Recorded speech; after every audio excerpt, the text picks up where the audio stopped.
Hi, this is Gary Kayye. We're here at ISE 2019. I'm excited to be joined by the executive director of ISE, Mike Blackman. Mike, you could literally write a book on how to design, build, and execute a successful trade show, couldn't you? Well, I think certainly from the experience of ISE over the last 16 years Yeah. and how we've taken that from a very small show of 2,800 square meters to now 57,000 net square meters. So a lot of experience from there. But I've been in the industry for quite some time, running technology shows since 1984. But this has been the most exciting, doing ISE and watching this development. And it's a constant evolution of how we actually make this grow. Sitting with the team, analyzing what we did well, what we did badly, what can we change, what can we improve, how do we satisfy our exhibitors and our attendees to come back. Yeah, and you do. It's interesting because you do have two clients, because you have the people who are coming to the show, 70-some thousand people, and then 80-some thousand people. Oh, there you go, there's a scoop right there. But also you have the exhibitors, which is 1,200, 1,300 companies out that you have to make happy. That's an interesting juggling act, and because of that, I think that's one of the reasons why you're going to Barcelona, which we'll come back to in just a second. But walking around ISE 2019, you were here during setup, you're here on the first day of the show. What is the most exciting thing you've seen here at the show? Well, the most exciting thing for me is the amount of 3D mapping we're doing this year. Last year, you recall, we sponsored the World Masters of Projection Mapping, and we felt we could do better. So, we talked to some of the partners, we looked at this and said, okay, we have some ideas. And then the first thing happened was we got a call from Panasonic saying, hey, we've just done something with Bart Krazer. How about bringing him to ISE? And we said, yeah, wow, that would be such a cool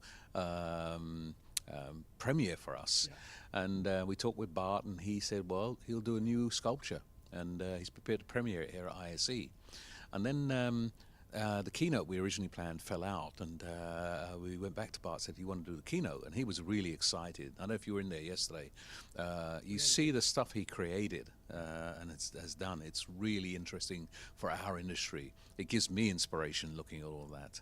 Yeah. And digital art is kind of like a whole different set. I mean, 15 years ago, 16 years ago when the show started, who'd have thought that digital art would be something that our industry is driving? Yeah, certainly. And someone made a nice comment yesterday. I think it was David Labuscas said, we are the paintbrush. They're the artists, but we're the paintbrush. Yeah. It's really great to see what they're creating. But the second thing happened was that when we originally looked at what can we do to bring the projection mapping we were doing here. So first we had Bart Krazer with the Sviatovid, which is going to be unveiled tonight at 5 p.m. But the second thing we looked at was, really doing something spectacular here. So we spoke to the RAI, who partnered with us last year on that, and they said, why don't we do the hotel that's being constructed next door? So they went away and spoke to the partnership, the consortium that is building the hotel. And the consortium said, yeah, that's cool. We want to see what's going to be done, but we think it's a good idea. It gives them a bit of promotion for the building. And then we went back and said, okay, let's look and see which companies can help us. And Panasonic immediately said, we want to be on board with this. Lang, who does most of the stuff for us in the building, immediately came in to help us with the planning, which projectors we need, etc., and did all the specifications on that side. And then we called Green Hippo and said, hey guys, said, guys, we're going to do this. What do you think? And they said, like the idea, give us a day. And they called me back next day and said, okay, we're on board. But you need someone who's going to be really creative to help you on this, and they recommended 10 feet. So they put everything together, and I don't know if you saw last night what was running there. Oh, it's cool. I'm excited. It debuts tonight at 5 o'clock. We'll be there. Well, that'll be Sviatovid at 5 o'clock, but also the RAI Hotel at the same time as well. So all you got to do is move about 20 meters further to the corner, and you can see both. Yeah, I mean, it's going to be amazing, and it's just one of the experiences, for lack of a better term, that are here at ISE. And of course, what's interesting to me, here's the thing that blows my mind, because I've been in this industry almost 30 years, okay?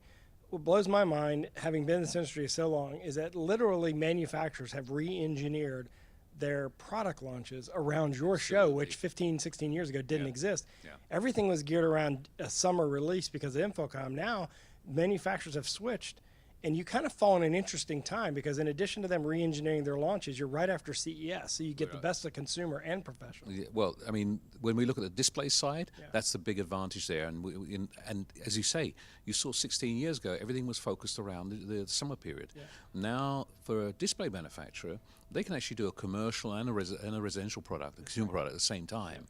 And so we're getting a lot of product launches because they're doing that with CES. But the other thing happens is you've got Winter NAMM as well for the audio. Yeah. So you got, in a space of 3 weeks, 3 big shows going on covering this sector, 2 in North America, and we're the only one in Europe. Yep. And the majority of launches are actually coming to us now, and that's what makes it exciting for new people, for the press, for manufacturers, for integrators. This is where you see what's new in the business. Well, because of ISE, there's a few temporary halls that are basically being built almost like circus tents in the parking lots. And because of that, obviously, you had to start looking at a new venue. Tell me what the thought process and how you, I mean, you can't describe it in 30 seconds because it's a complicated thing, but what was the impetus for Barcelona? I mean, the first thing we did is we worked with the RAI, and they've been fantastic partners for us in actually working here, putting these temporary pavilions up to give us the space to growth. But, we've maxed out. Next year, there'll be another structure built on the other side, a permanent structure, so the RAI will grow again. But we looked at our long-term growth and realized that the RAI is not going to be able to actually satisfy the growth pattern that we have at the moment. So we worked with them first to see what could we do. We looked at ideas of extending the show into the city, into other venues as well. And at the same time, we looked parallel to see what other venues in Europe can actually accommodate us. Once we found, and this was all running parallel, and once we found other venues as well that can accommodate us, we then looked to see, can the city accommodate us in terms of the amount of hotel space, etc. And the third part was, how do they get there? Is there a big enough airport, are there enough flights, etc.? And that whittled down to a very small shortlist.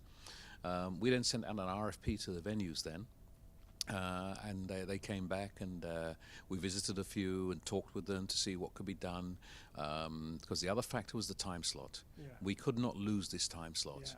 And that whittled the list down even more. And finally, we came with Barcelona amongst 2 or 3 others. And we felt for we have this great atmosphere in Amsterdam, and to try and, one part, we did a survey of our attendees and our exhibitors as well to ask them what's important in choosing where you go to a trade show. So first is the industry, and one thing was very clear: wherever we went, our exhibitors would follow us, and the majority of our attendees. But then we came to the satisfaction level on what was important, and for a lot of things like accommodation, dining, entertainment that go on around the show, Barcelona came out tops. So this was one of the factors in why we chose that, to satisfy what the demands were from our exhibitors and our attendees. Well, it's going to be one more year in Amsterdam. So we had 19 and 20 in Amsterdam, then we go to Barcelona in 21. The one thing that's made it kind of difficult on us is we first came to the show. There were 3 of us that covered the show 10 years ago. Now we're 10 years later, and there's 22 of us covering the show. Just that's a testament to not only the show growth, but also the manufacturers. I mean, 16 years ago, each of the companies had little small booths. Now you have giant stands that every manufacturer has, and they've turned it into a showcase.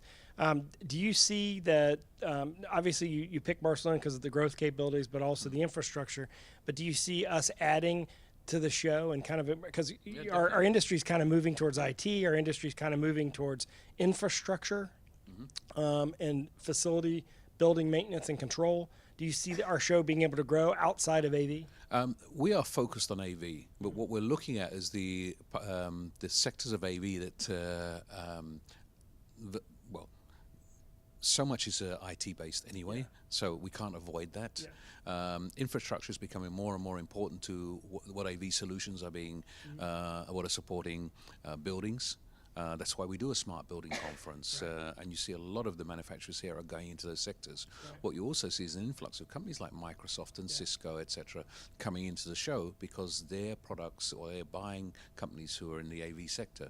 So we are focusing on AV and AV systems integration. You know, that's what we are, a systems integration show. It's our core. So IT, infrastructure is part of the system.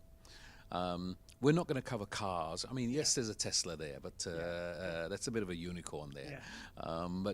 You know, we're going to really keep focused on AV, but there'll be other aspects of AV that we haven't been able to satisfy due to the space restrictions and also some of the facilities. So you'll see other things growing at ISE in the future, other areas, but it's still going to be an AV systems integration show.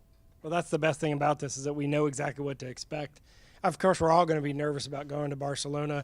One last question: are we going to do a giant send-off next year? You're going to do something special? Because I mean, this place has been nice to us, right? I mean, this place has been 12 great to us. straight years here. Is it 13? What is We it? started here. We actually came here first in 2005. Right. We had a year out in Brussels, and then since 2007, we've been here constantly. Yeah. So 12. This is like 12th or 13th year in a row. Yeah, we'll do 14 years straight here. We're gonna have to do something. Yeah, we plan something. Okay, good. I'm good. keeping it on the wraps at the moment, but we plan something. All right. If you want to learn more about integrated systems events, you can go to iseurope.org.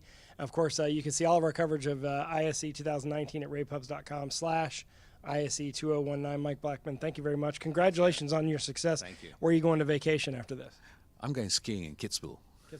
I wish I could join you. Thanks for watching, and check out all of our videos. Just go to ravepubs.com.